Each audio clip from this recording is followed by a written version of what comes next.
I've seen when black people claim that the ancient Hebrews and Jews were black people and Jesus was not a white man. Many white people come across and say, okay, Jesus was not a white man, but he wasn't a black person either, because he was from the Middle East, and therefore, according to them, he must have looked like Arabs. But this is a fallacy. Just because the modern population of a region looks like X doesn't mean that the ancient inhabitants of that region looked also like X. For example, look at Australia. Are white Australians descended from the ancient Aborigines?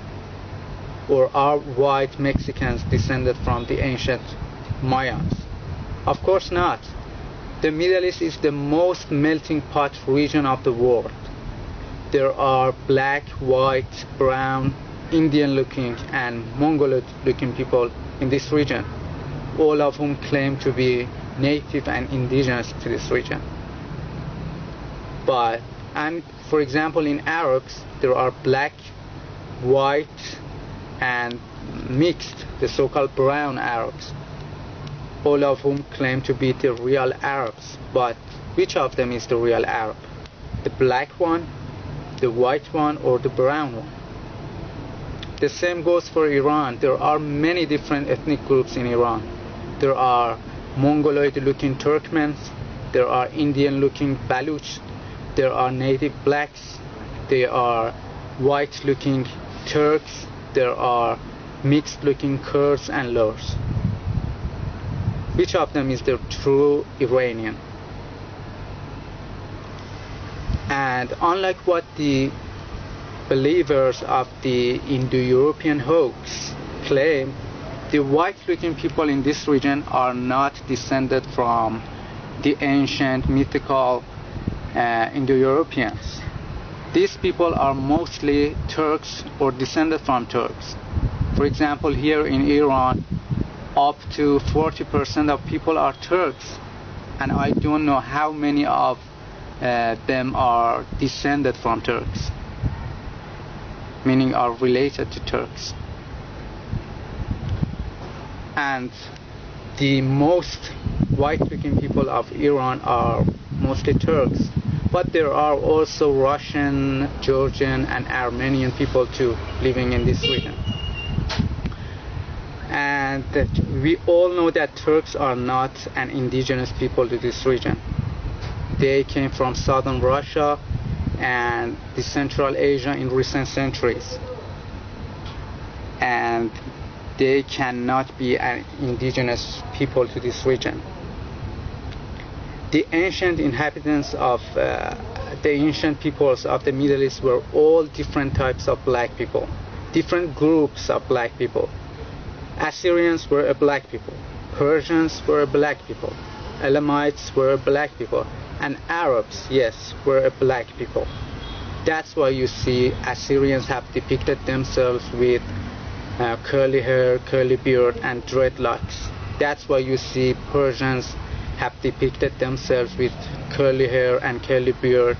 And even there are many wall paintings found in Susa in which Persians have depicted themselves with black skin, have painted themselves with black skin.